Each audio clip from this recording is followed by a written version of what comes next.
I don't feel like our stories are very uncommon in the construction industry, but I would agree with you that most people who have our stories aren't on social media talking about it. But there are some tools that I now have at my disposal.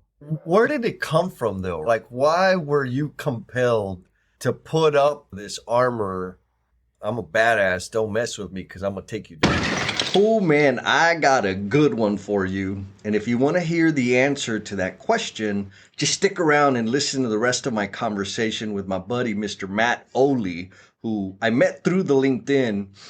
And he's proven to be a very influential man, really dedicated or committed to spreading the word about mental wellness, mindfulness, and this sort of thing that is desperately needed in our industry, and not just in the construction industry, like in all industries. Through the conversation, he shares about the tools for dealing with the struggles of life, the tools that he uses that I happen to use a couple of them myself. And I think maybe naturally we end up having this conversation around breaking free from addiction because he and I are both on a different path than we used to be. And on the path that we're on now, meditation has become a part of his life and my life. And I took the opportunity to ask him a little bit more of like simple how to meditate because you hear it a lot, right? Focus on your breath, just do these things. But if you've never tried it before, it's a wonky experience. Like you don't know if you're doing it right or wrong. Even if somebody's watching you, it's very difficult to come to terms with what meditating is, what it should feel like, what you should be thinking about, and all of these other weird things. So we do give some like super practical, actionable steps that you can put into practice right away in terms of building your meditation game. And I'm looking forward to the takeaways that you'll get that have contributed to Matt's path to success and living a more fulfilling life. And before that, I want to shout out L&M family member, Mr. Brian Buckingham. Brian left me this awesome review after participating in the virtual sweat equity improvement session. Brian says, Jesse keeps you interested. He creates a team atmosphere with open communication. He invites the team to ask questions and get multiple perspectives from the group. You can tell he knows his work and loves what he does. Everyone will grow from the SQI experience. Brian, I appreciate you deeply, man. I know you've been an advocate for me and shouting me out there in the world. You're part of the country. For the rest of the L&M family, I would appreciate it if you took the time to go in and leave a review on the Apple or a like and a follow on the YouTube, or more importantly, share this episode with somebody that you know could benefit from the life lessons that our buddy Matt shares. And here we go. You're about to get a whole bunch of Matt Ohley. What is going on, L&M family? I am here with what should we say? The man on a meteoric rise, Mr. Matt Ohley. Well, I say meteoric rise, but I'm sure that you've been hard at it, making a difference in people's lives long before you came across my LinkedIn feed. How accurate is that? I would like to think so. Not so much in the social media world, but just in personal relationships with people, man. Just being honest with them and trying to help other people not necessarily take the missteps I took, right? Yeah. A lot of the content that I've been able to see, like that you post, and then some of the interviews I've been able to hear you on, I'm like, okay, I think my buddy Matt and I got some things in common here that most people that are active on social media, they don't share the same type of experiences. What do you think? No, I would agree with that, man. And especially after listening to your audiobook, I think I may have a chapter or two of that left. Dude, my ADD, man, I'm like, I'll go from one. I think I may have a chapter or two of your audiobook left. But once I started listening to it, I'm like, dang, bro, this guy is, I don't feel like our stories are very uncommon in the construction industry. But I would agree with you that most people who have our stories aren't on social media talking about it. Truth.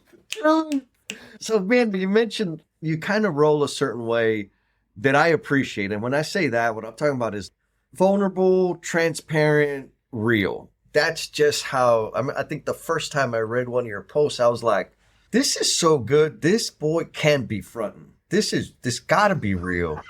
And I said, let me see the next one. And I'm like, okay, yeah. And then you started coming out more and more. I'm like, oh yeah, this dude's like down. And I don't know that a lot of people can pick up on it.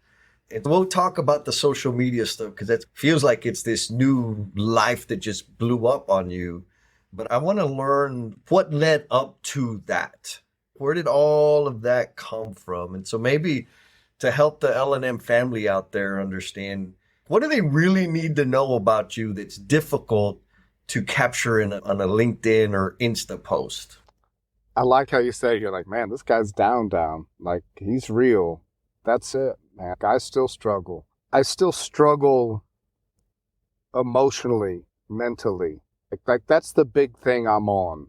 And I feel like that's the core of what I'm trying to get across as I tell stories, as I write posts, as I talk with people, or whether I'm on other podcasts or whatever else. Dude, I do not have it figured out. But there are a few things I've picked up along the way. There are some tools that I now have at my disposal that have radically changed the way I face the struggles of life. And I just want to be an evangelist for those. You know what I mean? And be like, hey, look, like I tried a lot of the common stuff, man. Like the stuff you hear all the time, talk to a therapist, which I still do. I don't see anything wrong with talking to a therapist. I still do that, and that's helpful. There were some things for me that really just shifted everything. And that was getting into mindfulness and meditation and stuff, really just radically transformed. It was paradigm shifting for me, man. I think that's, to answer your question of what do people really need to know maybe about me that doesn't come through, is I'm just a real dude, man. I'm a real ass dude that's got real ass struggles just like everybody else. I don't have time to, I shouldn't say I don't have time. Like, I don't want to just put on this persona. I don't want to put on this mask and like be somebody that I'm not, because I did that for a long time and I got tired of it. Yeah. And so you say you did that for a long time. What did that look like when you were doing that back in the day? What were the surroundings? What were the experiences? What were your contributions like back then? So I just had a conversation with somebody the other day, and I can't remember. I'm talking to so many people anymore, which is super cool. I don't even know how this is happening. But like, I carried myself around. I'm not a big dude. I'm 5'6". Same. Not a big guy, but I carried myself. Like people would come up to me, like when I was still going to bars and stuff. You'd meet somebody, and many times it's happened to me that somebody would come up, and after the conversation for a little bit, they'd be like, "Man, you're not who I thought you were." Because I carried myself like I was a badass. Like I was a concrete man by trade. So one of my favorite lines, and I got this from an old mixer truck driver years ago, was, "Man, I poured more concrete than you walked on." You know what I mean? Like this tough construction guy who was ready to throw hands if I needed to. And like that was this persona that I felt like I had to keep up. And it's so many guys in the trades, right? Now don't get me wrong, maybe most of them will throw hands with your ass. And don't get me wrong, like there were those days where it did get a little wild myself, but I had to like feel like I was this big guy. Not because I wasn't physically big. So I had to exude this energy that like, don't mess with me. You know what I mean? Right. I'm that guy. And anymore, man, that's long gone. Yeah. So where did it come from though? Like, why were you compelled to put up this armor? I'm a badass. Don't mess with me because I'm going to take you down. Excuse me. I think, because I did probably catch some bullying. Like, as a kid, I was always the smallest guy in class. I was always the smallest guy in my neighborhood. Like, I still remember, I was like 4'8" my freshman year. Like, I was a little dude. And I don't want to get all too off in the weeds necessarily, but I feel like there's a book out there, man, that some people would probably appreciate, and maybe some not, by Justin Baldoni, called Man Enough, Undefining My Masculinity. Ooh, okay. And he talks about, I'll keep it PG here because I think I should. But he talks about the stuff that all boys are raised with. Broad brushing it, Sure. Of course, most boys. You got to be tall, you got to be strong, you got to be handsome, you've got to be with a lot of women. Certain parts of you need to be large. Yep. Sorry, but it's like, this is the stuff growing up as boys that we all hear. And so I had to put on this front, I feel, because I didn't meet a lot of those standards. I wasn't tall. I wasn't muscular. I mean, I started going to the gym and lifting weights so I'd get bigger. And women weren't very interested with me because I was shorter than all of them. Yep. You know what I mean? So, like, I had to develop this persona of, well, at least I can be tough then. Or wild, or Matt's always going to take it to another level. Yeah. If we're out doing something a little nefarious, Matt's going to take it to the whole nother level, man. You guys only thought you were crazy until I showed up. Now it's getting real wild. I felt like I was overcompensating, man. Yeah, man. You know what I mean? I think that's the perfect word, because I've done it. You know, it's still out there. We see people overcompensating, putting out all kinds of damn energy, trying to show up like something they really aren't. And for me, when I was living that way, it was all wasted energy. What do you think? You think it's like a good investment of energy, or energy that would be better spent somewhere else? No, it would most definitely be better spent somewhere else, man. And that's what I'm doing anymore. And so what? Did you just go watch The Matrix and decide, okay, I want to be awakened, I want to start meditating? What caused that spark for you to get down that path? See, I knew I was going to need some scuba gear because you don't play. I knew you wasn't going to let me water ski. Man, I've had a lot of relationship issues. I have not been, that whole persona I was talking about stayed on at home too. I didn't take it off when I came home. So I've had a lot of issues along those sides that I own, chiefly mine, truly. Yep. I have not been an easy man to live with or to have children with, to be married to. And more than once, it's come crashing down on me. And that doesn't mean through multiple relationships, but more than once, my wife has said, I'm done with you. Can't do it anymore. And the last time that took place, it crushed me. And it always crushed me. But what I used to do was go out drinking and drugging and trying to find women and trying to fill that hole and numb that pain. And not to say I didn't do a little bit of that, but I got to a point where, like, I looked myself in the mirror and I'm like, bro, you're 40-something years old, man. Yeah. You are still dealing with your pain like you did when you were 16. Dude, what are you doing? And I've been through the 12-step programs. I've been to a couple different rehabs. I put myself in a rehab back in 2010. No court order or nothing. Nice. I just went because I was sick of it. That still wasn't the end of it for me. Mm-hmm. Yep. And man, I tell you, and I can't say enough about it. And we had a podcast about it, but there was a book, and it may not resonate with other people, but it changed me. And that's The Power of Now by Eckhart Tolle. Yep. And in that first chapter, when he says, you are not your mind, that was it. Something went off in me. And I went, wait a minute. Like, I am not my mind. What is that? Like, all this stuff that's always going on here is not me. well, who am I then? And what is this? And so through just getting involved in meditation practices and becoming what he calls like the watcher of your thoughts. And this is all I think it's really steeped in Eastern spirituality or whatever, or Buddhism, that kind of stuff. Though I wouldn't consider myself a Buddhist. But this idea of quieting the mind and entering into just stillness and watching your thoughts rather than being ran by your thoughts. Life-changing, man. Life-changing for me. But that's what brought me up to that point. Yeah. Is I got sick of the drinking and the drugging and everything that I had done for damn near 30 years to try to numb the pain.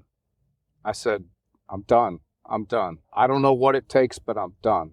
And somehow I came across that book, and that was one of the beginnings. Yeah, there was a couple other things in there too, but that's the big one. Those are the highlights. Yeah, man. No, I appreciate that. I know you had a conversation with Hoots, and I think also with James Gable, right? Like y'all did the conversation about in the now, which it's interesting because I think some people get it, and a lot of people are like, what are we talking? Because it could be a hard concept to grasp.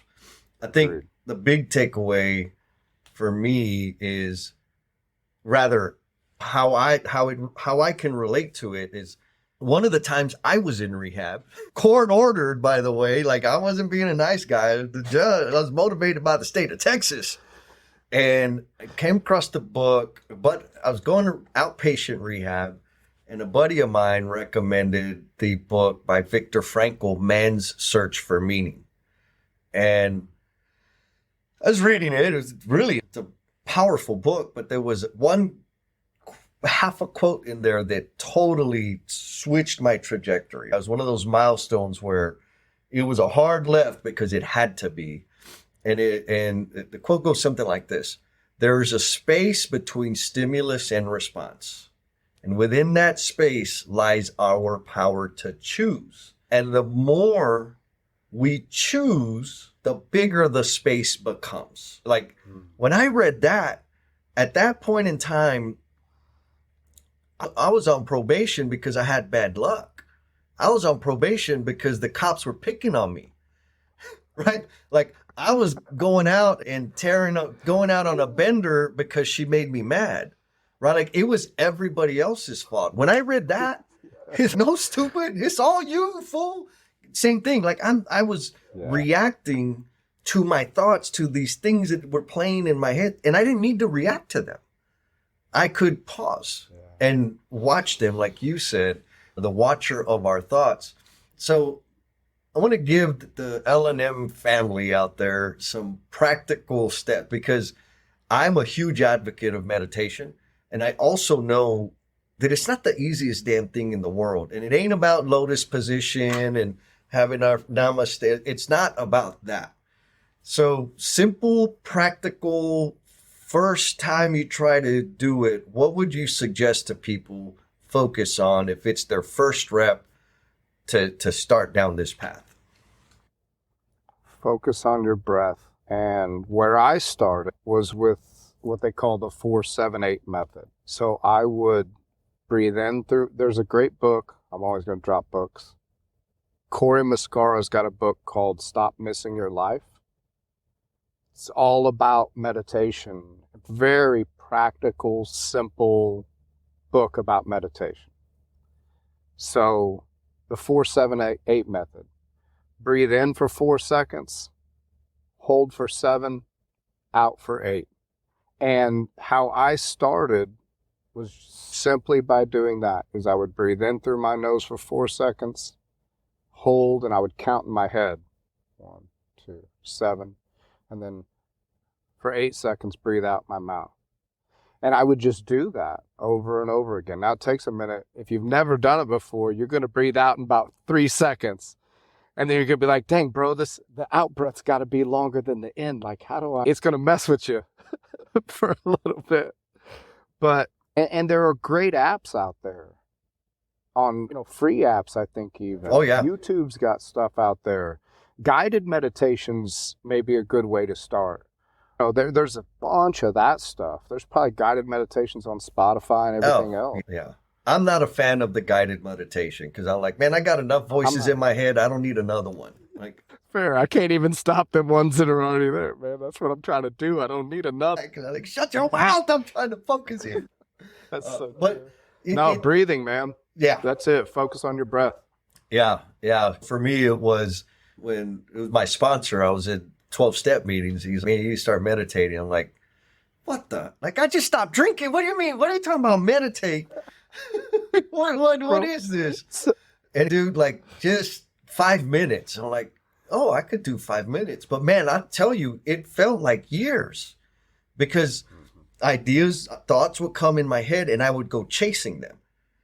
And the focusing on my breath, after the first time, I'm like, look, dude, this is what I did. It just don't work for me. He's like, no, it's okay. That's why we want to focus on our breath because it gives us a focal point to refer back to. If you're chasing your idea and not focused on your breath, just come back to your breath. That's where you build the skill to detach and observe your thoughts.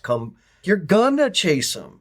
Come back to your breath. I'm like, oh, damn. Okay. Like I can do that. And then over time, more and more, spend more time doing it now, have a different routine, but very similar in terms of reconciling what's running through my head and how I'm going to respond to it or not. Getting centered, like with today, right now. Yeah.